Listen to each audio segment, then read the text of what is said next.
Welcome to the debate.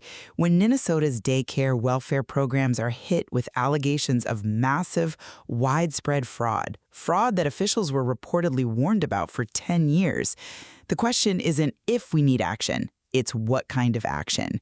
So does this alleged institutional failure, what House Oversight Chairman James Comer is calling the biggest story in America, mean the federal government has to step in right now?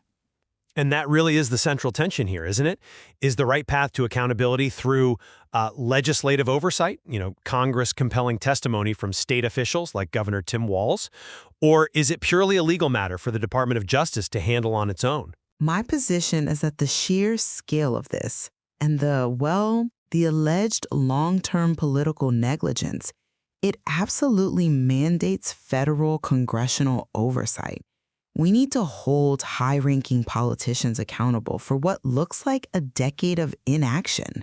And I'd argue that while this failure demands a response, the priority has to be specific legal accountability.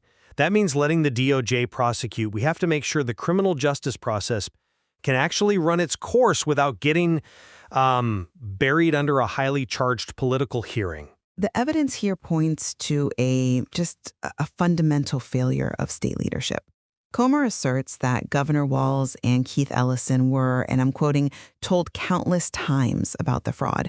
And then to see them unveil a new 20-week paid leave welfare program while this huge scandal is breaking, it just shows a profound detachment. That alone justifies the federal government stepping in. The stunning lack of arrests compared to the scale of the fraud just proves the state isn't acting. Okay, I absolutely acknowledge the severity here. A decade of alleged negligence is serious. But we have to be really clear about the institutional roles. A congressional committee, well, it simply can't prosecute anyone. It can't arrest anyone. That power rests strictly with the Department of Justice. So using an oversight hearing to demand testimony and threatening that a refusal is an admission of guilt, well, that risks turning what should be legitimate oversight into pure political theater. It could actually get in the way of a real criminal investigation. But the negligence is alleged to be willful. Comer suggests the reason the fraud was ignored is because the community involved is a huge political voting bloc and donor bloc for the Democrat Party. If that's true, this goes way beyond simple criminal theft. It becomes a fundamental failure of governance, driven by alleged corruption. And that's something only Congress, through public testimony and investigation, can really expose.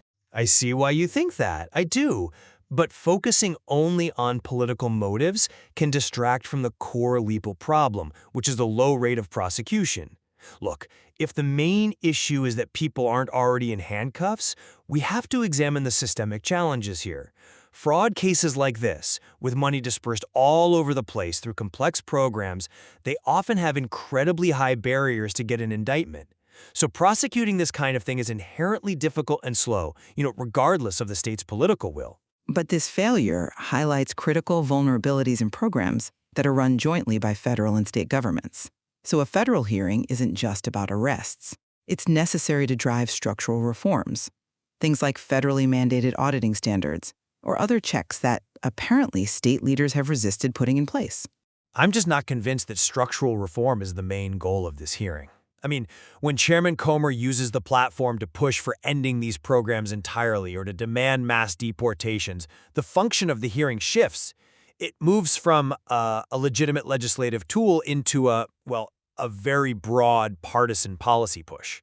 And that really risks overshadowing the specific criminal investigation into the specific fraud allegations that we actually need. At its core, this case is about accountability for a long-term political failure.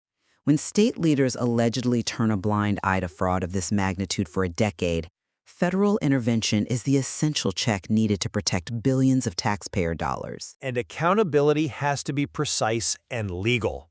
While the alleged fraud is deeply serious, we must be extremely wary of leveraging a legislative hearing if it risks getting in the way of the focused criminal process that has to deliver actual arrests and prosecutions for the individuals involved.